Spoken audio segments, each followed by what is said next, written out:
സ്നേഹം, ദിവ്യസ്നേഹം, സ്നേഹം, ദിവ്യസ്നേഹം. ഹല്ലേലൂയ. ദൈവത്തിന് സ്തോത്രം. വീണ്ടും ഒരു പുതിയ ദിവസം കൂടി കർത്താവ് നമുക്ക് ദാനമായി നൽകിയതിനെ ഓർത്ത് അവനെ സ്തുതിക്കുകയും മഹത്വപ്പെടുത്തുകയും ചെയ്യുന്നു. ദൈവത്തിൻ്റെ വചനത്തെ ധ്യാനിക്കുക എന്നത്, അവൻ്റെ വചനപ്രകാരം ജീവിക്കുക എന്നത്, അവൻ്റെ വചനത്തിൽ വിശ്വാസം അർപ്പിക്കുക എന്നത്, അവൻ്റെ വചനമാകുന്ന വെളിച്ചത്തിൽ നടക്കുക എന്നതും ഒരു വ്യക്തിക്ക് എത്രയോ അനുഗ്രഹപ്രദമാണ്. അതുകൊണ്ടാണ് ദൈവത്തിൻ്റെ വചനം അറിയിക്കണമെന്ന ആഗ്രഹത്തോടു കൂടിയാണ് ഈ കാര്യപരിപാടിയുമായിട്ട് നിങ്ങളുടെ മുൻപിലേക്ക് ദിനംതോറും ഞാൻ എത്തിച്ചേരുന്നത്. കുറച്ചു നേരത്തേക്ക് നിങ്ങളുടെ മറ്റു പണികളൊക്കെ നിർത്തിവെച്ചിട്ട്, നിങ്ങളുടെ ഉറക്കച്ചടവുകളൊക്കെ മാറ്റിവെച്ച് ദൈവത്തിൻ്റെ വചനം കേൾക്കുവാനായിട്ട് നിങ്ങളെ തന്നെ ഒരുക്കുക. സ്നേഹം, ദിവ്യസ്നേഹം, സ്നേഹം, ദിവ്യസ്നേഹം. യെഹെസ്കേലിന്റെ പുസ്തകം 13-ാം അധ്യായം 10-ാമത്തെ വാക്യം. സമാധാനം ഇല്ലാതിരിക്കെ സമാധാനമെന്ന് പറഞ്ഞ് അവർ എൻ്റെ ജനത്തെ ചതിച്ചിരിക്കൊണ്ട്, പിന്നെന്താണ് വായിക്കുന്നത്? അത് ചുവർ പണിതാൽ അവർ കുമ്മായം പൂശിക്കളയുന്നത് കൊണ്ടും. എന്തെങ്കിലും നിങ്ങൾക്ക് മനസ്സിലായോ ഇതിൽ നിന്ന്? മണ്ണ് വെച്ച് നിങ്ങളൊരു ചുമർ നിർമ്മിച്ചിട്ട് പാസ്റ്ററെ പ്രാർത്ഥിക്കുവാൻ പറയുമ്പോൾ, ഓക്കെ, പാസ്റ്റർ സിമന്റ് പൂശി പ്രാർത്ഥിക്കുന്നു. ആ വീട് നിലനിൽക്കുമോ? മൺചുമര് നിർമ്മിച്ചിട്ട് പാസ്റ്ററോട് പ്രാർത്ഥിക്കുവാൻ അഭ്യർത്ഥിക്കുന്നു. മണ്ണ് പോലെയുള്ള വിവാഹബന്ധം ഏർപ്പെട്ടിട്ട് ദൈവദാസനോട് പറയുന്നു, ദൈവദാസൻ വിശുദ്ധ വിവാഹം കഴിപ്പിക്കുന്നു.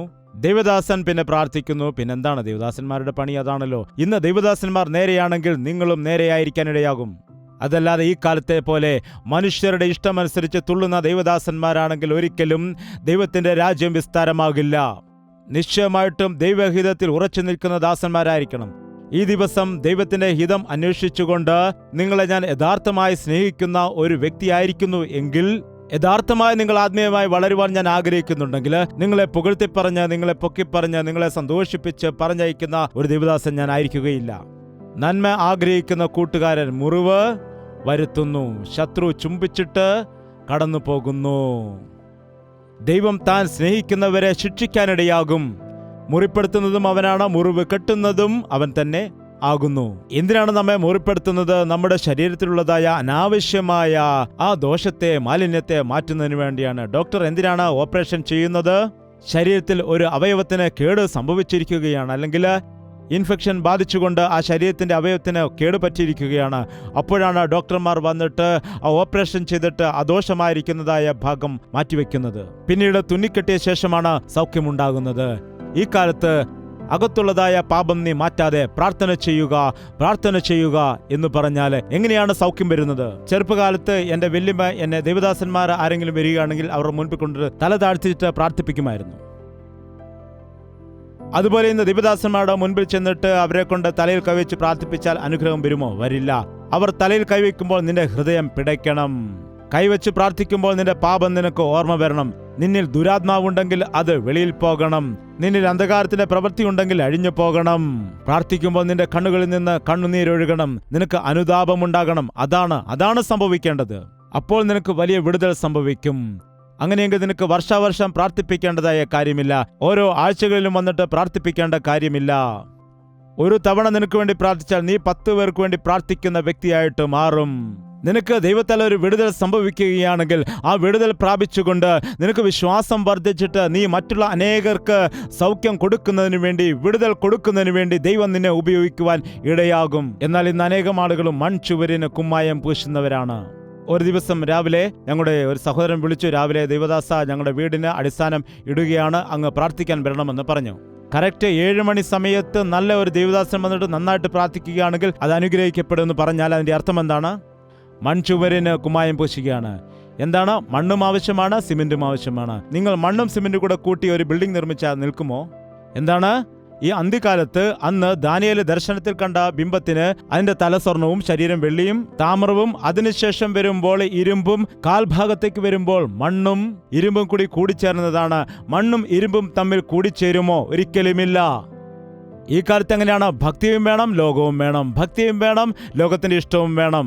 ഇത് നടക്കില്ല. ഒന്നുകിൽ ശീതവാനായിരിക്കുക, അല്ലെങ്കിൽ ഊഷ്ണവാനായിരിക്കുക. ശീതോഷ്ണവാനാകുവാൻ പാടില്ല എന്ന് പറയുന്നു. എത്ര കാലം നിങ്ങൾ രണ്ട് ദൈവത്തെ സേവിക്കും? യഹോവ ദൈവമാകുന്നുവെങ്കിൽ യഹോവയെ സേവിക്കുക, ബാൽ ദൈവമാകുന്നുവെങ്കിൽ ബാലിനെ സേവിക്കുക.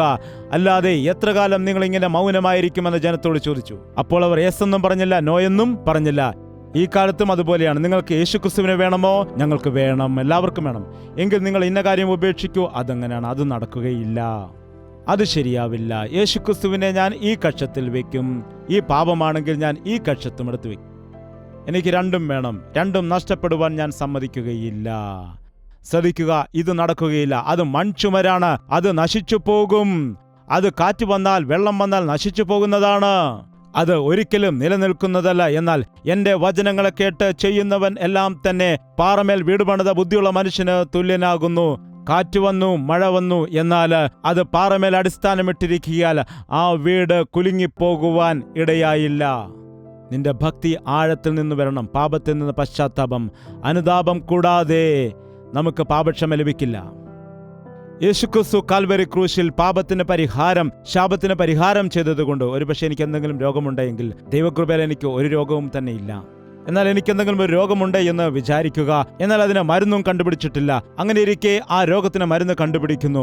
അപ്പോൾ ആ രോഗി അതറിഞ്ഞിട്ട് ആ മരുന്ന് ഉപയോഗിക്കാതെ വീട്ടിലിരുന്നിട്ട് സുഖമായി കിടക്കുകയാണെങ്കിൽ അവന്റെ രോഗം മാറുമോ ഇല്ലയോ? പറയുക, എന്താണ് ചെയ്യേണ്ടത്? അവിടേക്ക് ചെന്നിട്ട് എനിക്ക് ഇന്ന രോഗമുണ്ടെന്ന് പറഞ്ഞിട്ട് ആ മരുന്ന് വാങ്ങി പോക്കറ്റിൽ ഇട്ടിട്ട് കിടന്നുറങ്ങണം. അങ്ങനെയാണോ? എന്താണ് ചെയ്യേണ്ടത്? ചിലർ പറയും, യേശുവിൻ്റെ ഒരു ഫോട്ടോ തരികയാണെങ്കിൽ ഞങ്ങൾ വീട്ടിൽ കൊണ്ട് ഒട്ടിച്ചു വെക്കാനാണ്. യേശുവിൻ്റെ ഫോട്ടോ നിങ്ങളുടെ വീട്ടിൽ കൊണ്ട് ഒട്ടിച്ചു വെച്ചാൽ നിങ്ങളുടെ വീട്ടിൽ രക്ഷ വരുമോ? ചിലർ പറയാറുണ്ട്, ഒരു ബൈബിൾ ഉണ്ടെങ്കിൽ തരണം, എനിക്ക് പലപ്പോഴും ഭയമുണ്ടാകുന്നു, എനിക്ക് തലയ്ക്ക് വെച്ച് കിടന്ന് ഉറങ്ങാൻ വേണ്ടിയാണ്. അതെന്തുകൊണ്ടാണ്?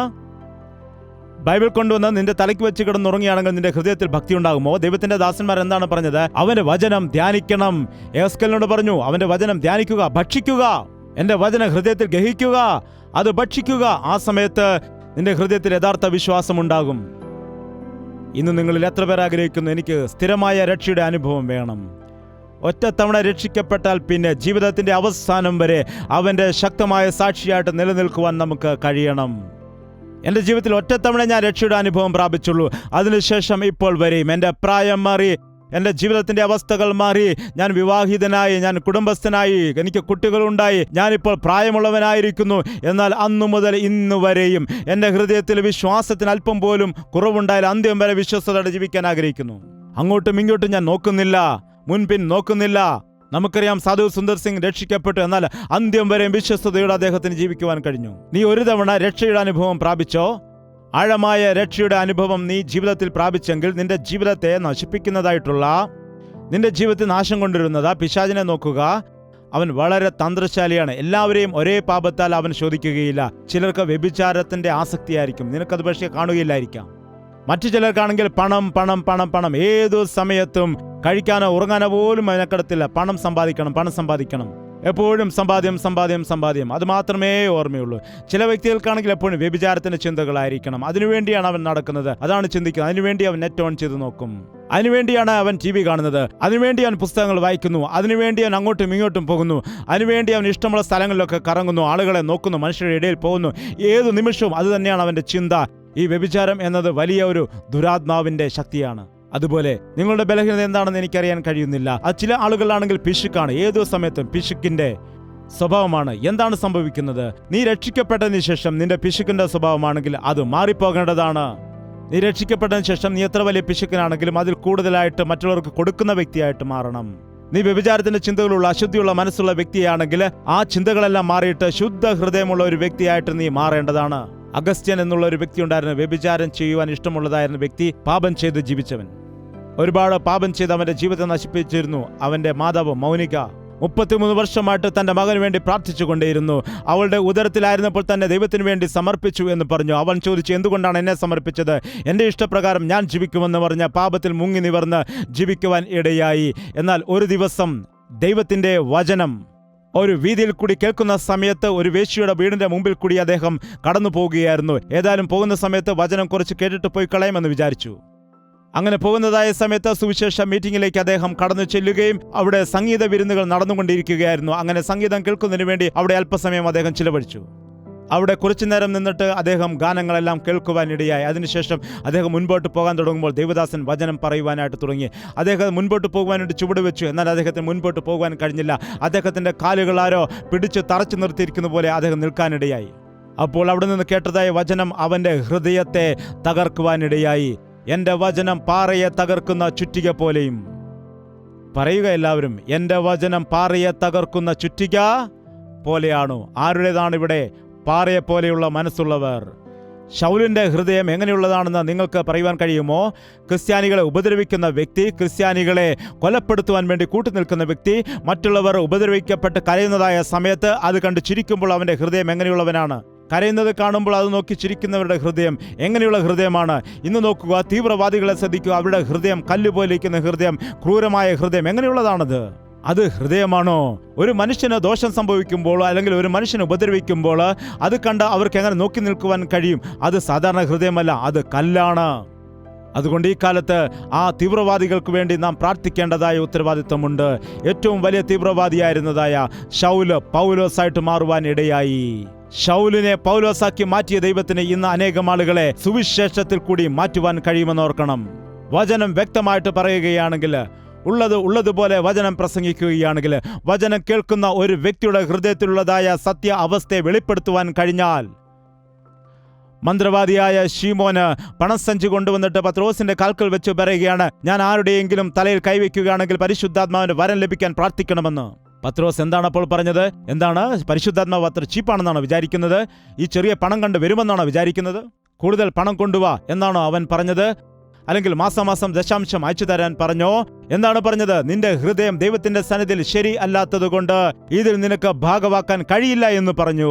നിനക്ക് പങ്കില്ല. നിന്റെ പണം ആർക്കാണ് വേണ്ടത്? എന്തിനാണ് ദേവദാസന്മാർ അങ്ങനെ ചോദിക്കുന്നത്? ഒരു വ്യഭിചാരി നൽകുന്നതായ പണം ആർക്കാണ് വേണ്ടത്? നീ കൈക്കൂലി വാങ്ങിയിട്ട് ദൈവത്തിന്റെ വേലയ്ക്ക് വേണ്ടി കൊടുക്കുകയാണെങ്കിൽ, അല്ലെങ്കിൽ നീ കള്ളക്കണക്കെഴുതിയിട്ട് ദൈവത്തിന്റെ വേലയ്ക്ക് കൊടുത്താൽ അത് കേട്ട് ആരെങ്കിലും മാറാനിടയാകുമോ? ആർക്ക് വേണം നിന്റെ പണം? എന്നാൽ നിന്റെ അധ്വാന ഫലം, നീ കഷ്ടപ്പെട്ട് സമ്പാദിക്കുന്നതായ ആ അല്പം പണമാണെങ്കിലും അത് ദൈവത്തിന്റെ വേലയ്ക്ക് വേണ്ടി സമർപ്പിച്ചാൽ ആ വേലയിൽ കൂടി അനേകം ആളുകൾ രക്ഷിക്കപ്പെടാനിടയാകും. പണത്തിന് ദാസന്മാരായിരിക്കുന്ന ദൈവദാസന്മാരെ കാണുന്നു. അതൊരിക്കലും നല്ലതല്ല. പണത്തിനു വേണ്ടി ദൈവവേല ചെയ്യുന്നതിനേക്കാൾ മോശമായ മറ്റൊരു അവസ്ഥ ഇല്ല. നിനക്ക് പണം സമ്പാദിക്കണമെങ്കിൽ നീ ജോലി ചെയ്ത് പണം സമ്പാദിക്കുക. അല്ലാതെ ദൈവവേല ചെയ്തിട്ട് എന്തിനാണ് പണം സമ്പാദിക്കുന്നത്? നിന്നെ ദൈവത്തിന് സമർപ്പിക്കുക, ദൈവത്തിന് കൊടുക്കുവാൻ നീ പഠിക്കുക. യഥാർത്ഥമായ ദൈവദാസൻ, ദൈവത്താൽ അയക്കപ്പെട്ടതായ ദൈവത്തിന്റെ ദാസൻ, അവനൊരിക്കലും ശമ്പളക്കാരനാകില്ല. കർത്താവ് എന്താണ് തന്റെ ശിഷ്യന്മാരോട് പറഞ്ഞത്? നിങ്ങൾ പോവുക, ഞാൻ നിങ്ങളോട് കൂടെ ഉണ്ടാകും. നിങ്ങൾ പോയി സർവ്വ ലോകത്തിലും സുവിശേഷത്തെ അറിയിക്കുക. നിങ്ങൾക്ക് സെൻട്രൽ ബാങ്കിൽ നിന്ന് ഞാൻ പണം അയച്ചു തരാമെന്ന് കർത്താവ് പറഞ്ഞു. നിങ്ങൾ കടന്നു പോവുക, നിങ്ങൾക്ക് ആവശ്യമായ പണം ഞാൻ നൽകാമെന്ന് പറഞ്ഞോ. നിങ്ങൾക്ക് സഞ്ചരിക്കുവാനുള്ള വാഹനം ഞാൻ നൽകാമെന്ന് പറഞ്ഞോ. കർത്താവ് എന്താണ് പറഞ്ഞത്? നിങ്ങൾ പോകുക, ലോകാവസാനത്തോളം ഞാൻ നിങ്ങളോട് കൂടെ ഇരിക്കും, നിങ്ങൾ പോകുക എന്നാണ് കർത്താവ് പറഞ്ഞത്. നിന്റെ സൗഖ്യത്തിന് വേണ്ടി നീ എത്ര പ്രാർത്ഥിച്ചാലും, എത്ര വ്യക്തികൾ കൂടി നിന്റെ വിഷയത്തിന് വേണ്ടി നീ പ്രാർത്ഥിച്ചാലും, നിന്റെ പാപത്തെ ഓർത്ത് നീ അനുതപിക്കുന്നില്ല എങ്കിൽ, നിന്റെ കൈകൊണ്ട് നീ പാപം ചെയ്യുന്നുണ്ടെങ്കിൽ അതിനെ നീ ഉപേക്ഷിക്കുന്നില്ല എങ്കിൽ നിനക്ക് അനുഗ്രഹം ഉണ്ടാകില്ല. നിന്റെ കൂടാരത്തിൽ നിന്നും ദുഷ്ടതയെ നീ അകറ്റിക്കളയുന്നില്ല എങ്കിൽ നിനക്ക് അനുഗ്രഹം വരില്ല. ഭാര്യ ഉണ്ടായിട്ടും അന്യ സ്ത്രീയുമായിട്ട് പരസ്ത്രീ ബന്ധം സ്ഥാപിക്കുന്നു. അങ്ങനെയുള്ളതായ ഒരു വ്യക്തി രക്ഷിക്കപ്പെടണമെന്ന് വെച്ചാൽ വളരെ ബുദ്ധിമുട്ടാണ്. അത്രമാത്രം ബന്ധനങ്ങളിൽ അവൻ്റെ ജീവിതത്തിൽ ഉണ്ടാകും. എന്നാൽ എപ്പോഴാണോ ആ വ്യക്തി തൻ്റെ ഹൃദയത്തിൽ, ഒരു പുരുഷന് വിവാഹം കഴിച്ച സ്ത്രീ മാത്രമാണ് അയാളുടെ ഭാര്യ. എന്നാൽ അതിനുശേഷം നീ രണ്ടാമതും മൂന്നാമതും നാലാമതുമൊക്കെ വിവാഹം കഴിച്ചാൽ ബൈബിൾ പ്രകാരം ദൈവം അംഗീകരിക്കുന്നില്ല. അതെന്തുകൊണ്ടാണ്? ദാവീദിനും 2-3 ഭാര്യമാരുണ്ടായിരുന്നല്ലോ, അബ്രഹാമും 2-3 വിവാഹം കഴിച്ചതാണല്ലോ. ചില ആളുകൾ അങ്ങനെയൊക്കെ നമ്മളോട് തർക്കിക്കാറുണ്ട്. അത് അജ്ഞാനക്കാലത്ത് ദൈവം അത് കണ്ടിട്ട് കാണാതെ ഭാവിച്ചു. എന്നാൽ ഈ കാലത്ത് എല്ലാ വ്യക്തികളും മാനസാന്തരപ്പെടണം. ഓരോരുത്തർക്കും സ്വന്തം ഭാര്യ ഉണ്ടായിരിക്കണം. ഓരോ സ്ത്രീകൾക്കും സ്വന്തം ഭർത്താക്കന്മാരുണ്ടായിരിക്കണം. ഓരോ പുരുഷനും സ്വന്തം ഭാര്യ. വ്യക്തമായിട്ട് കർത്താവ് പറയുവാനിടയായി, കൽപ്പന കൊടുത്തു. ഈ ദിവസം നിന്റെ ജീവിതത്തിൽ യഥാർത്ഥമായ വിടുതൽ വേണമെങ്കിൽ, യഥാർത്ഥമായ സന്തോഷം ഉണ്ടാകണമെങ്കിൽ, നിന്റെ ജീവിതത്തിൽ അടങ്ങിക്കിടക്കുന്നതായ, നിന്റെ ജീവിതത്തെ കവർച്ച ചെയ്യുന്നതായ ആ പാപം എന്താണോ അത് നീ ഏറ്റുപറഞ്ഞ് കർത്താവിന്റെ സന്നിധിയിൽ ഉപേക്ഷിക്കാതെ നിനക്ക് യഥാർത്ഥമായ സന്തോഷവും സമാധാനവും അനുഗ്രഹവും ഉണ്ടാകില്ല. ഈ ദിവസം ദൈവം വളരെ വ്യക്തമായിട്ട് നിന്നോട് സംസാരിക്കുകയാണ്. നിനക്ക് യഥാർത്ഥ സന്തോഷം ആവശ്യമാണ് എങ്കിൽ നിന്റെ ജീവിതത്തെ നശിപ്പിക്കുന്നതായ പാപം ഏതാണോ ഉള്ളത് നോക്കുക. ചിലർക്ക് രഹസ്യ പാപങ്ങളായിരിക്കും ഉള്ളത്, മറ്റു ചിലർക്ക് പരസ്യമായ പാപമായിരിക്കാം. ചിലർ പാപം ചെയ്യുന്നത് എല്ലാവർക്കും അറിയാവുന്നതാണ്. ഒരു മദ്യപാനിക്ക് സീക്രട്ടായിട്ട് മദ്യം കുടിക്കുവാൻ കഴിയുമോ? പാപം ചെയ്യുന്ന വ്യക്തിക്ക് ആരും അറിയാത്ത രീതിയിൽ രഹസ്യമായിട്ട് ആ പാപം വെക്കുവാൻ കഴിയുമോ? ഏതെങ്കിലും ഒരു ദിവസം അറിയാതെ ലഹരി പിടിച്ച് സംസാരിക്കും. എന്തിനേറെ പറയണം, അടുത്ത് വന്നാൽ തന്നെ കുടിച്ചതാണോ അല്ലയോ എന്ന് നമുക്ക് മനസ്സിലാക്കാൻ കഴിയും. എങ്ങനെയാണ്? ആ സ്മെല്ലടിക്കുമ്പോൾ തന്നെ മനസ്സിലാക്കാൻ കഴിയും. എന്നാൽ ചില പാപങ്ങളുണ്ട് രഹസ്യമായി ചെയ്യുന്ന പാപങ്ങൾ. ഈ കാലത്ത് ഇന്റർനെറ്റ് വന്നതിന് ശേഷം ചില വ്യക്തികളെ പിശാച് എത്ര നാശകരമായ സ്ഥിതിയിലേക്ക് കൊണ്ടുപോകുന്നു എന്ന് വെച്ചാൽ, ഞാനിവിടെ ഒന്ന് പറയണമെന്ന് വിചാരിച്ചതല്ല, എനിക്കിവിടെ പറയാൻ തന്നെ അത് ലജ്ജയാണ്. അത്രത്തോളം നീചമായ രീതിയിൽ സ്വന്തം ഭാര്യയുടെ നഗ്നമായ ഫോട്ടോസുകൾ എടുത്തിട്ട് കൂട്ടുകാർക്ക് അയച്ചു കൊടുക്കുന്നതിൽ സന്തോഷിക്കുന്നതായ മനുഷ്യൻ, അവൻ എത്ര വലിയ പാപിയാണ്. അതുപോലെ ഇന്റർനെറ്റിൽ നഗ്നമായ ഫോട്ടോസും വീഡിയോകളും ഒക്കെ സെർച്ച് ചെയ്ത് നോക്കുന്നതായ ആളുകൾ ആരുടെ പിടിയിലാണുള്ളത്? അവരുടെ ജീവിതത്തിൽ അവർ ചെയ്തു കൂട്ടുന്ന ഈ ദുഷ്ടപ്രവർത്തികൾ എത്ര നീചമായ കാര്യമാണ്, എത്ര വലിയ പാപമാകുന്നു. അതുകൊണ്ട് നിങ്ങളുടെ വീട്ടിലെ ജാഗ്രത, നിങ്ങളുടെ വീട്ടിൽ ഇന്റർനെറ്റ് ഉണ്ടെങ്കിൽ വളരെ ജാഗ്രതയോടെ ആയിരിക്കണം. അതിന്റെ പേരെന്താണ്? നെറ്റ് എന്ന് വെച്ചാൽ വല. ജാഗ്രത. ഇന്റർനെറ്റ് വലിയൊരു വലയാണ്. അവൻ വല വിരിക്കും, അനേകരെ വലയിലാക്കി പിടിക്കുമെന്ന് ദൈവത്തിന്റെ വചനത്തിൽ പറയുന്നു. ഇന്ന് പിശാച് നോക്കി ഇന്റർനെറ്റ് എന്ന വലയിൽ കൂടി അനേകരെ കുടുക്കിക്കളയുന്നു. പണ്ടൊക്കെ ടി വിയിൽ കൂടിയായിരുന്നു. ഇന്ന് ടി വി ഒന്നും ഇവർക്ക് മതിയാകുന്നില്ല. ടി വിയിൽ കൂടി വരുന്നതായ സിനിമകളൊന്നും ഇവർക്ക് മതിയാകുന്നില്ല. അതിനേക്കാൾ കൂടുതൽ ഡീപ്പായിട്ടുള്ള ദൃശ്യങ്ങൾ കാണുന്നതിന് വേണ്ടി ഇവർ ഇന്റർനെറ്റ് സെർച്ച് ചെയ്യുകയാണ്. അത് പ്രായമുള്ളവരുമുണ്ട്, യൗവനക്കാരുമുണ്ട്. പ്രായമുള്ളവർ ഇങ്ങനെ ചെയ്യില്ലെന്നാണോ വിചാരിക്കുന്നത്? ചിലർ പറയാറുണ്ട്, അവർ പയ്യന്മാരല്ലേ, പ്രായമാകുമ്പോൾ മാറിക്കൊള്ളുമെന്ന്. എന്താണ് നിങ്ങൾ പറയുന്നത്? ചില വൃദ്ധന്മാർക്കും ഇങ്ങനെയുള്ള അസുഖങ്ങളുണ്ട്. ചില സമയത്ത് 60-70 വയസ്സ് വാർദ്ധക്യത്തിലുള്ളതായ ആളുകൾ എൻ്റെ അടുക്കൽ വന്ന് പ്രാർത്ഥന ചോദിക്കുന്നു, വ്യഭിചാരത്തിന്റെ ചിന്തകൾ മാറുന്നില്ല എന്ന് പറഞ്ഞ്. ശ്രദ്ധിക്കുക, യൗവനകാലത്ത് യൗവനത്തിന്റെ ഇച്ഛകളെ നിനക്ക് ജയിക്കാൻ കഴിയുന്നില്ലെങ്കിൽ നീ പ്രായമാകുമ്പോൾ നീ അതിനെ ജയിക്കുമെന്നാണ് പറയുന്നത്. ഒരിക്കലും നിനക്കതിന് സാധിക്കില്ല, അത് നിനക്ക് നടക്കില്ല. പാപത്തിന് പ്രായഭേദമില്ല. പാപം ഏതു പ്രായത്തിലുള്ള മനുഷ്യരെയും വീഴിക്കാൻ നോക്കുന്നു. ശിംശോൻ ദൈവത്താൽ തിരഞ്ഞെടുക്കപ്പെട്ട വേർതിരിക്കപ്പെട്ട വ്യക്തിയായിരുന്നു, അഭിഷിക്തനായിരുന്നു. എന്നാൽ ശിംശോൻ കടന്നുപോയപ്പോൾ ദലീല എന്നതായ ആ സ്ത്രീയെ കണ്ടിട്ട് അവളിൽ ആകർഷണീയായിട്ട് അവളെ വിവാഹം കഴിക്കണമെന്ന് പറഞ്ഞുകൊണ്ട് വിവാഹം കഴിച്ച അവസാനം അവന്റെ ജീവിതം മുഴുവനും നാശമാകുവാനിടയായി. വിവാഹത്തിന് ശേഷം വിവാഹബന്ധം വേർപെടുത്തി. പിന്നീട് അവൻ വ്യഭിചാരത്തിന് ഇടം കൊടുത്ത് ജീവിതത്തെ നശിപ്പിച്ചു. അവൻ വീണ്ടും വീണ്ടും വേശ്യകളുടെ അടുക്കലേക്ക് പോയ സമയത്ത് ദൈവം കുറച്ചു നേരം നോക്കാനിടയായി. എന്നാൽ വീണ്ടും വീണ്ടും അവന് ദൈവത്തെ നിസാരനായി കണ്ടുകൊണ്ട് മുൻപോട്ട് പോയ സമയത്ത് ദൈവം അവനെ ശിക്ഷിക്കുവാനിടയായി. ഒറ്റ അടി കൊടുത്തു. ആ ഒറ്റയടിക്ക് അവന്റെ കണ്ണുപോലും അവന് നഷ്ടപ്പെടുവാനിടയായി. അവൻ എല്ലായ്പ്പോഴും പോലും തല കുലുക്കുവാനിടയായി. എന്നാൽ അവന് ശരീരം അനക്കാൻ കഴിഞ്ഞില്ല, കെട്ടപ്പെട്ടിരിക്കുന്നു. എനിക്ക് ഇത്രയും നാൾ ഉണ്ടായിരുന്നതായ ശക്തിയെല്ലാം ദൈവത്തിന്റെ ശക്തിയായിരുന്നു, ദൈവത്താലായിരുന്നു ഞാൻ ഉപയോഗിക്കപ്പെട്ടത് എന്ന് അവന് അടികിട്ടി തളർന്നപ്പോഴാണ് മനസ്സിലാക്കാൻ കഴിഞ്ഞത്. അവൻ അന്ധനായിട്ട് അന്യ ദൈവങ്ങളുടെ ആ മന്ദിരത്തിൽ ചെന്നിട്ട് അവിടെ ഒരു കാളയെ പോലെ അവർ അവനെ ബന്ധിക്കുവാനിടയായി. അവൻ കണ്ണു കാണാതെ അതിനു ചുറ്റും തിരിയാനിടയായി. അപ്പോഴാണ് അവന് ബോധം വന്നത്. അവൻ പറഞ്ഞു, കർത്താവേ, ദയവ് ചെയ്ത് ഈ ഒറ്റ തവണ കൂടി എന്നെ ഓർക്കണമേ, എനിക്ക് പഴയ ശക്തി നൽകണമേ എന്ന് പ്രാർത്ഥിക്കുവാനിടയായി. അങ്ങനെ ദൈവം ശക്തി കൊടുത്തു. തന്റെ അവസാന നിമിഷത്തിൽ തന്നോടുകൂടെ ഉണ്ടായിരുന്ന സകലയെ നശിപ്പിക്കുവാനിടയായി. എന്നാൽ എന്തു പ്രയോജനം? ദൈവത്തിന്റെ ഹിതം നിറവേറിയില്ല. യൗവനക്കാരനായതുകൊണ്ടാണോ വീണുപോയത്? എങ്കിൽ പിന്നെ ദാവീദ് എന്തുകൊണ്ടാണ് വീഴുവാനിടയായത്? ദാവീദ് നല്ല ആത്മീയനല്ലേ? ചെറുപ്പകാലം മുതലേ ആത്മീയനാണ്. നല്ല പ്രാർത്ഥനാ മനുഷ്യൻ, സംഗീതജ്ഞനായിരുന്നു. ചെറുപ്പകാലം മുതലേ ദൈവത്തെ അനുസരിച്ച് ജീവിച്ച വ്യക്തി. വിവാഹം കഴിക്കുവാനിടയായവൻ, വിവാഹം കഴിച്ചവൻ പാപത്തിൽ വീഴുകയില്ലേ? വിവാഹത്തിന് ശേഷം അവൻ പാപത്തിൽ വീഴുവാനിടയായി. അവനൊരു ദൃശ്യം കണ്ടു. അതുകൊണ്ടാണ് അശ്ലീലമായ ദൃശ്യങ്ങൾ കാണരുത് എന്ന് പറയുന്നത്. നിങ്ങളുടെ വീട്ടിൽ എല്ലാവർക്കും ടി വി ഉണ്ടല്ലോ? അത് ചോദിക്കേണ്ട കാര്യമില്ല. നിങ്ങളുടെ ടി വിയുടെ റിമോട്ട് നിങ്ങൾ ഉപയോഗിക്കുമ്പോൾ വളരെ ജാഗ്രതയോടെ ഉപയോഗിക്കണം. നിങ്ങളുടെ ടി വിയിൽ വരുന്നതായ അശ്ലീല ദൃശ്യങ്ങൾ കാണുന്നതിന് വേണ്ടി നിങ്ങൾ നിങ്ങളുടെ സമയത്തെ മിനക്കെടുത്തരുത്. അതിനെ നിങ്ങൾക്ക് കൺട്രോൾ ചെയ്യുവാൻ കഴിയണം. അതുകൊണ്ടാണ് പറയുന്നത്, വ്യർത്ഥമായവ കാണാതിരിക്കുവാൻ എൻ്റെ കണ്ണിനെ ഞാൻ തിരിച്ചു കളയുന്നുവെന്ന്. പരസ്ത്രീയെ നോക്കുവാൻ ഇടയായി, അവളിൽ ആകർഷണീയനാകാൻ ഇടയായി. വ്യഭിചാരത്തിന്റെ ചിന്തയാൽ നോക്കി.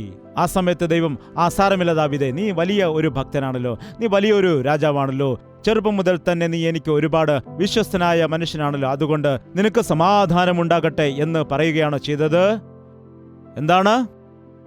നാഥാൻ പ്രവാചകൻ വന്ന് എന്താണ് പറഞ്ഞെന്ന് നോക്കാം. നിങ്ങൾക്ക് സമാധാനം ഉണ്ടാകട്ടെ എന്നാണ് പറഞ്ഞെന്ന് നമുക്ക് നോക്കാം. 2 ശമൂവേലിന്റെ പുസ്തകം 12-ാം അധ്യായം 7-ാമത്തെ വാക്യം. നാഥാൻ ദാവീദിനോട് പറഞ്ഞത്, ആ മനുഷ്യൻ നീ തന്നെ, ആ മനുഷ്യൻ നീ തന്നെ, ആ പാപി നീ തന്നെ, നീ തന്നെയാണ് ദൈവം തന്ന നന്മകളെയെല്ലാം മറന്നിട്ട് പരസ്ത്രീയെ നോക്കുവാനിടയായത്. അതുകൊണ്ട് നിനക്ക് സമാധാനമുണ്ടാകുമാറാകട്ടെ എന്നാണോ പറഞ്ഞത്? എന്താണ് പറഞ്ഞത്? യുദ്ധം. നീ എന്റെ വാക്ക് കേൾക്കാത്തത് കൊണ്ട് നിനക്ക് സമാധാനമല്ല ഉണ്ടാകുന്നത്, യുദ്ധമാണ്. ഒരു വ്യക്തി ദൈവത്തെ കേൾക്കാതിരിക്കുമ്പോൾ, അറിഞ്ഞുകൊണ്ട് വീണ്ടും വീണ്ടും പാപം ചെയ്യുന്ന വ്യക്തി, പാപത്തിന് വീണ്ടും വീണ്ടും ജീവിതത്തിൽ ഇടം കൊടുക്കുന്നതായ വ്യക്തി, ആ വ്യക്തിയോട് യേശുക്രിസ്തു ക്ഷമിക്കുവാൻ ഒരുക്കമുള്ളവനാണ്. നീ എത്ര നാൾ പാപം ചെയ്താലും ദൈവം നിന്നെ തടയുകയില്ല. എന്നാൽ ആ പാപത്തിന്റെ പ്രതിഫലം മാത്രം നിന്റെ ജീവിതത്തിൽ നീ തീർച്ചയായിട്ടും അനുഭവിക്കണം. എന്നാൽ ദാവീദ് എന്താണ് ചെയ്തത്? കർത്താവേ, എന്നോട് ക്ഷമിക്കണമേ, ഈ സോപ്പ് കൊണ്ട് നീ എന്നെ കഴുകണമേ, നിന്റെ സന്നിധിയിൽ നിന്ന് എന്നെ തള്ളിക്കളയരുതേ, രക്ഷയുടെ സന്തോഷം എന്നിൽ നിന്ന് എടുത്തു കളയുകയും അരുത്, പരിശുദ്ധാത്മാവിനെ എന്നിൽ നിന്ന് എടുക്കുകയും അരുത്. എന്നോട് ക്ഷമിക്കണമേ, എന്നെ ശുദ്ധീകരിക്കണമേ, നിന്റെ രക്തത്താൽ നീ എന്നെ കഴുകുമാറാകണമേ എന്ന് പൂർണ്ണ മനസ്സോടുകൂടി പശ്ചാത്താപത്തോടുകൂടി ദാവീദ് പ്രാർത്ഥിച്ചതുകൊണ്ടാണ് ദൈവം ദാവീദിന്റെ പ്രാർത്ഥന കേട്ട് അവനോട് ക്ഷമിക്കുവാനിടയായത്. അതിനുശേഷം ദൈവം പറഞ്ഞു, ഇവൻ എന്റെ ഹൃദയപ്രകാരമുള്ള മനുഷ്യൻ എന്ന്. പിന്നീട് കഷ്ടതയുടെ മധ്യത്തിലും പോരാട്ടത്തിന്റെ മധ്യത്തിലും ദൈവത്തിന് വേണ്ടി ജീവിക്കുവാനായിട്ട് ദാവീദിന് കഴിഞ്ഞു. ഇന്ന് നീ നിന്റെ ഹൃദയത്തിൽ പാപം ചെയ്തിരിക്കുന്നു എന്ന ഒരു ഉറപ്പുണ്ടെങ്കിൽ, കർത്താവേ എന്റെ പാപത്തെ നീ ക്ഷമിക്കണമേ എന്ന് കർത്താവിനോട് പറയുകയാണെങ്കിൽ, നിന്റെ പാപത്തെ ഓർത്തുകൊണ്ട് നീ പശ്ചാത്തപിക്കുവാൻ തയ്യാറാണെങ്കിൽ, അത് എത്ര വലിയ പാപമാണെങ്കിലും, വ്യഭിചാരമാണെങ്കിലും, അത് ക്രൂരമായ ദുഷ്ടതയാണെങ്കിലും, ദുർനടപ്പാണെങ്കിലും, മദ്യപാനമാണെങ്കിലും, പുകവലിയാണെങ്കിലും, എത്ര ഘോരമായ പാപമാണെങ്കിലും, അല്ലെങ്കിൽ നിന്റെ ഹൃദയത്തിലുള്ളതായ രഹസ്യ പാപങ്ങളായ അസൂയയോ കോപമോ വിദ്വേഷമോ അങ്ങനെയുള്ള പാപമാണെങ്കിലും, അത് പരസ്യമായ പാപമാണെങ്കിലും രഹസ്യമായ പാപമാണെങ്കിലും, ആ പാപത്തെ ഓർത്തുകൊണ്ട് നീ പശ്ചാത്തപിക്കുവാൻ തയ്യാറാണെങ്കിൽ, ഈ സമയത്ത് ദൈവത്തിന്റെ വചനം നിന്നോട് ഇടപെട്ടുകൊണ്ടിരിക്കുമ്പോൾ, അവന്റെ വചനം നിന്റെ ഹൃദയത്തിന്റെ ആഴത്തിലേക്ക് ഇറങ്ങുവാൻ നീ അനുവദിച്ചാൽ, എബ്രായർക്ക് എഴുതിയ ലേഖനം 4-ാം അധ്യായം 12-ാമത്തെ വാക്യം, ദൈവത്തിന്റെ വചനം ജീവനും ചൈതന്യവുമുള്ളതായി ഇരുവായ്ത്തലയുള്ള ഏതു വാളിനേക്കാളും മൂർച്ചയേറിയതും പ്രാണനെയും ആത്മാവിനെയും സന്ധിമജ്ജകളെയും വേർവിടുവിക്കും വരെ തുളച്ചു ചെല്ലുന്നതും ഹൃദയത്തിലെ ചിന്തനങ്ങളെയും ഭാവങ്ങളെയും വിവേചിക്കുന്നതും ആകുന്നു എന്ന് വചനം പറയുന്നു. നിന്റെ ഹൃദയത്തെ അറിയുന്നതാണ്, നിന്റെ ചിന്തകളെ വേർതിരിക്കുന്നതാണ്. എന്താണ് നിന്റെ യഥാർത്ഥമായ സ്വഭാവം, നിന്റെ യഥാർത്ഥമായ വ്യക്തിത്വം എന്താണ്? നീ നിന്നെക്കുറിച്ച് നല്ല വ്യക്തിയെന്ന് ചിന്തിക്കുന്നു, എന്നാൽ നിന്റെ മനസ്സിന്റെ രീതി എന്താണ്? നിന്റെ ജീവിതത്തിലെ യഥാർത്ഥ വ്യക്തിത്വം എന്താണെന്ന് ഒരു വ്യക്തി ചോദിക്കാനിടയായി. നീ ആരുമില്ലാതെ ഏകനായിരിക്കുന്നതായ സമയത്ത് നീ ആരാണോ ആയിരിക്കുന്നത് അതാകുന്നു നിന്റെ യഥാർത്ഥ വ്യക്തിത്വം. ഏകനായിരിക്കുമ്പോൾ നീ എന്തിനെക്കുറിച്ച് ചിന്തിക്കുന്നു? നിന്റെ ആലോചനകൾ എന്തൊക്കെയാണ്? അവയെ നീ പരിശോധിച്ചറിഞ്ഞുകൊണ്ട് അത് ദൈവത്തിന്റെ വചനത്തിന്റെ വെളിച്ചത്തിൽ അവയെ നീ നേരെയാക്കുകയാണെങ്കിൽ, ആ ബലഹീനതകളെ കർത്താവിന്റെ സന്നിധിയിൽ ഏറ്റുപറയുകയാണെങ്കിൽ നിനക്ക് സമാധാനമുണ്ടാകും. പുറമേ മരുന്ന് വെച്ച് കെട്ടുന്നത് കൊണ്ട് സൗഖ്യമുണ്ടാകില്ല. നിന്റെ സ്വന്തം ഇഷ്ടപ്രകാരം ജീവിച്ചുകൊണ്ട് മൺചുമരിന് വെള്ളപൂശുന്നത് പോലെ നിന്റെ പ്രവൃത്തിയുടെ മേൽ ദൈവത്തിന്റെ അനുഗ്രഹം വരണമെന്ന് ആഗ്രഹിച്ചാൽ ഒരിക്കലും ദൈവത്തിന്റെ അനുഗ്രഹം ഉണ്ടാകില്ല. നീ പുറമെ വെള്ളപൂശിയവനായിരുന്നിട്ട് നിന്റെ ഹൃദയത്തിൽ നീ നശിച്ച അവസ്ഥയിലാണെങ്കിൽ, മോശമായ അവസ്ഥയിലാണെങ്കിൽ, അവസാനം നിന്റെ ജീവിതം അഗ്നി നരകത്തിലായിരിക്കും എന്നുള്ളതായ സത്യം നിങ്ങൾ മറന്ന് പോകരുത്. അഗ്നി പോലുള്ള അവന്റെ വചനം നമ്മുടെ മധ്യയിൽ സഞ്ചരിക്കുന്നു. ചുറ്റിക പോലുള്ള അവന്റെ വചനം നമ്മുടെ മധ്യയിൽ സഞ്ചരിക്കുന്നു. ഇരുവായ്ത്തലയുള്ള ഏത് വാളിനേക്കാൾ മൂർച്ചയുള്ളത്, അസ്ഥി മഞ്ചകളെ പോലും തുളച്ചു ചെല്ലുന്നതായ അവന്റെ വചനം നമ്മുടെ മധ്യയിൽ സഞ്ചരിക്കുമ്പോൾ നീ ഇതിൽ നിന്ന് ഒഴിഞ്ഞിരിക്കുവാൻ പാടില്ല. നിന്റെ ഹൃദയം നീ കർത്താവിന്റെ സന്നിധിയിൽ ഏൽപ്പിച്ചു കൊടുക്കണം. നിരന്തരമായിട്ടുള്ളതായ സമാധാനം, ശാശ്വതമായ സമാധാനം നിന്റെ ജീവിതത്തിൽ നിനക്ക് ആവശ്യമാകുന്നുവെങ്കിൽ ഈ ദിവസം പൂർണ്ണമായിട്ട് നിന്നെ തന്നെ ദൈവസന്നിധിയിൽ നീ ഒന്ന് പരിശോധിക്കണം. നിന്നെ ബലഹീനമാക്കിക്കൊണ്ടിരിക്കുന്നതായ, നിന്നെ പരീക്ഷയിൽ അകപ്പെടുത്തി വീഴ്ത്തിക്കളയുന്ന നിന്റെ പാപത്തെ ഇന്നു തന്നെ ഇവിടെ വെച്ച് ഉപേക്ഷിച്ച് കർത്താവിന്റെ സന്നിധിയിലേക്ക് നിങ്ങളെ തന്നെ സമർപ്പിക്കുക. ദയവ് ചെയ്ത് നമ്മുടെ തലകളെ നമുക്ക് വണക്കാം, പ്രാർത്ഥിക്കാം. പരിശുദ്ധനായ ദൈവമേ, ഈ അവസാന നിമിഷത്തിൽ ഇനിയും കുലുക്കമില്ലാത്തതായ ആളുകൾ, ഇനിയും ഹൃദയത്തിൽ മാറ്റമില്ലാത്തവർ, ഇപ്പോഴും ഹൃദയം കല്ലുപോലെ ആയിരിക്കുന്നവർ, ദൈവം പറയുന്നു, നീ തന്നെയാണ് ആ മനുഷ്യൻ, നിന്നെക്കുറിച്ചാണ് സംസാരിക്കുന്നത്, നീ തന്നെയാകുന്നു ആ വ്യക്തി. ഞാൻ പാപം ചെയ്തിരിക്കുന്നു, ഞാൻ തെറ്റ് ചെയ്തിരിക്കുന്നു എന്ന് ദാവീദിനെ പോലെ നിനക്ക് ഏറ്റുപറയാൻ കഴിഞ്ഞാൽ നീ അനുഗ്രഹീതനാകും. പ്രിയ സഹോദരി, സഹോദര, പുറമേ മാത്രമുള്ള ഭക്തിയാൽ എത്ര കാലം നിനക്ക് ജീവിക്കുവാൻ കഴിയും? ശുദ്ധീകരിക്കപ്പെടാത്ത ഹൃദയവുമായിട്ട് എത്ര കാലം നിനക്ക് ജീവിക്കുവാൻ കഴിയും? കർത്താവിന്റെ അഗ്നി, പരിശുദ്ധാത്മാവിന്റെ അഗ്നി നിന്നിലെ മാലിന്യത്തെ കത്തിച്ചു കളയുവാൻ ഒരുങ്ങിയിരിക്കുന്നു. കർത്താവേ, എന്റെ ഹൃദയത്തെ ശുദ്ധീകരിക്കണമേ. ആ കാലത്ത് പരിശുദ്ധാത്മാവിന്റെ അഗ്നിയാല് യെശയ്യാവിന്റെ നാവിന്മേൽ തൊട്ടതുപോലെ ഇന്ന് എന്റെ നാവിനെ നീ തൊടുമാറാകണമേ, എന്നെ ശുദ്ധീകരിക്കണമേ എന്ന് കർത്താവിനോട് ഈ സമയത്ത് പ്രാർത്ഥിക്കുക. വ്യഭിചാരത്തിന്റെ ചിന്തകളും ആലോചനയും ഇനിയും ഒരിക്കലും എന്റെ ഹൃദയത്തിൽ വരുവാൻ പാടില്ല കർത്താവേ. കർത്താവിനോട് ചോദിക്കുക, ഒരു അത്ഭുതം അവൻ ചെയ്യാൻ പോകുന്നു. ഒരു സ്ഥിരമായ വലിയ പ്രവൃത്തി നിന്റെ ജീവിതത്തിൽ ഇന്ന് അവൻ ചെയ്യാൻ പോവുകയാണ്. ആഴമായ ദൈവത്തിന്റെ കൃപയാൽ, സ്ഥിരമായ ദൈവത്തിന്റെ അനുഗ്രഹത്താൽ, ഇതിനു മുൻപെങ്ങും അനുഭവിച്ചിട്ടില്ലാത്ത വണ്ണമുള്ള സന്തോഷത്തിന്റെ, അനുഗ്രഹത്തിന്റെ, ഉല്ലാസത്തിന്റെ, കോശത്തിന്റെ, ജയത്തിന്റെ അനുഭവത്തോടുകൂടി നമ്മുടെ സ്വന്തം ഭവനങ്ങളിലേക്ക് തിരികെ ചെന്ന് അന്ത്യം വരെയും അവന്റെ സാക്ഷികളായിട്ട് നമുക്ക് ജീവിക്കാം. അതിനെന്നെ സഹായിക്കണമേ എന്ന് കർത്താവിനോട് ചോദിക്കുക. പരിശുദ്ധനായ ഞങ്ങളുടെ സ്വർഗീയ നല്ല കർത്താവേ, ഈ സമയത്ത് എല്ലാ ജീവിതങ്ങളിലും ഉള്ളതായ അന്ധകാരത്തിന്റെ വ്യാപാര ശക്തികളെ നസ്രയനായ യേശുക്രിസ്തുവിന്റെ അധികാരമുള്ള നാമത്തിൽ ശാസിച്ച് ഭത്സിച്ചഴിക്കുന്നു. ഇപ്പോഴും തകരാതിരിക്കുന്ന ഓരോ പാറയായിരിക്കുന്ന ഹൃദയത്തിന്റെയും ദൈവത്തിന്റെ വചനമാകുന്ന ചുറ്റിക കൊണ്ട് തകർക്കുകയാണ്. ഇപ്പോഴും ശുദ്ധീകരിക്കപ്പെടാതിരിക്കുന്ന എല്ലാ ഹൃദയങ്ങളെയും ദൈവത്തിന്റെ പരിശുദ്ധാത്മാവിന്റെ അഗ്നിയാൽ ശുദ്ധീകരിക്കുകയാണ്. ഇപ്പോഴും മണ്ണുകൊണ്ട് നിറഞ്ഞിരിക്കുന്നതായ, പുറമേയുള്ള ഭക്തി കൊണ്ട് നിറഞ്ഞിരിക്കുന്നതായ എല്ലാ ഹൃദയങ്ങളെയും യേശു ക്രിസ്തുവിന്റെ രക്തത്താൽ ശുദ്ധീകരിക്കുകയാണ്, കഴുകുകയാണ് കർത്താവേ. തീക്ഷ്ണതയുള്ളവരായിട്ട്, പരിശുദ്ധരായിട്ട്, ക്രിസ്തുവുള്ളവരായിട്ട്, യേശുവിൻ്റെ സമാധാനമുള്ളവരായിട്ട്, ദൈവത്തോടും മനുഷ്യരോടും സമാധാനമുള്ളവരായിട്ട്, യേശു ക്രിസ്തുവിനെ വിശ്വസിക്കുന്ന പൈതലായിട്ട് ഞങ്ങൾ ഓരോരുത്തരും ജീവിക്കേണ്ടതിന് ഞങ്ങളെ സഹായിക്കണമേ. യേശു ക്രിസ്തുവിന്റെ നാമത്തിൽ അപേക്ഷിക്കുന്നു പിതാവേ, ആമേൻ. സ്നേഹം, ദിവ്യ സ്നേഹം, സ്നേഹം, ദിവ്യ സ്നേഹം. നിങ്ങൾ കേട്ട സന്ദേശം നിങ്ങൾക്ക് അനുഗ്രഹീതമായി എങ്കിൽ ഫോൺ ചെയ്ത് ഞങ്ങളെ അറിയിക്കുക, അല്ലെങ്കിൽ ഞങ്ങൾക്ക് ഒരു കത്തെഴുതുക. നിങ്ങളുടെ പ്രാർത്ഥന ആവശ്യങ്ങൾ ഉണ്ടെങ്കിലും ഞങ്ങളെ അറിയിക്കുക. കർത്താവിന്റെ സന്നിധി നിങ്ങൾക്ക് വേണ്ടി ഞങ്ങൾ പ്രാർത്ഥിക്കുന്നതാണ്. നിങ്ങളും ദൈവത്തിന്റെ സന്നിധിയിൽ മുഴങ്കാൽ മടക്കി നിങ്ങളുടെ ആവശ്യങ്ങളെ ഓർത്ത് പ്രാർത്ഥിക്കുക. സ്നേഹം, ദിവ്യ സ്നേഹം, സ്നേഹം, ദിവ്യ സ്നേഹം. അനുഗ്രഹീതമായ ശുശ്രൂഷയെ നിങ്ങളും ഭാഗവാക്കാക്കാൻ ആഗ്രഹിക്കുന്നുണ്ടെങ്കിൽ, കർത്താവ് നിങ്ങളെ പ്രേരിപ്പിക്കുന്നുണ്ടെങ്കിൽ, നിങ്ങളുടെ സംഭാവനയും സഹായവും ഓൺലൈനിൽ കൂടി DDMO കൂടിയും ഞങ്ങൾക്ക് അയച്ചു തന്ന് ഇതിൽ ഭാഗവാക്കാകാൻ ശ്രമിക്കുക. നിങ്ങൾ അയച്ചു തരുന്ന എല്ലാ സഹായങ്ങളും വിശ്വസ്തയോടെ കർത്താവിന്റെ നാമത്തിൽ ഉപയോഗിക്കുന്നു. നിങ്ങൾക്ക് അനേകം ഇരട്ടി പ്രതിഫലം കർത്താവ് നൽകുവാനിടയാകും. നിങ്ങളുടെ പ്രാർത്ഥനാ വിഷയങ്ങളെല്ലാം തന്നെ അപ്പോൾ ഞങ്ങൾക്ക് ഫോൺ ചെയ്തോ കത്തുകളിൽ കൂടിയോ ഞങ്ങളെ അറിയിക്കുവാൻ വേണ്ടി ശ്രമിക്കുക. ഞങ്ങൾ കർത്താവിന്റെ സന്നിധി നിങ്ങൾക്ക് വേണ്ടി എപ്പോഴും പ്രാർത്ഥിക്കുവാൻ ഒരുക്കത്തോടെ ആയിരിക്കുന്നു.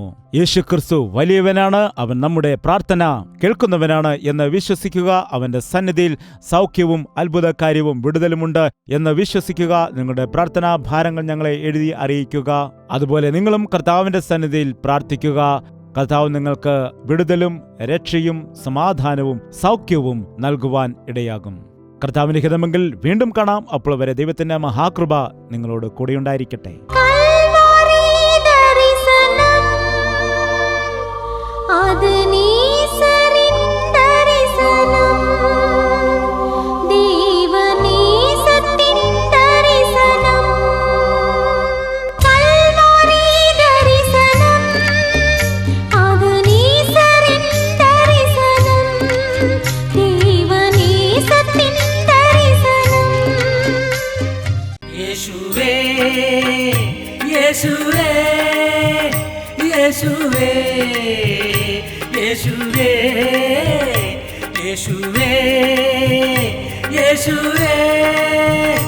യേശുവേ യേശുവേ. നിന്നെ നിന്നെ എന്നും ഞാൻ സേവിക്കും, നീ മാത്രം രാജാവെന്നും. നിന്നെ നിന്നെ എന്നും ഞാൻ സേവിക്കും, നീ മാത്രം രാജാവെന്നും. യേശുവേ യേശുവേ യേശുവേ യേശുവേ യേശുവേ യേശുവേ യേശുവേ യേശുവേ യേശുവേ യേശുവേ യേശുവേ യേശുവേ യേശുവേ യേശുവേ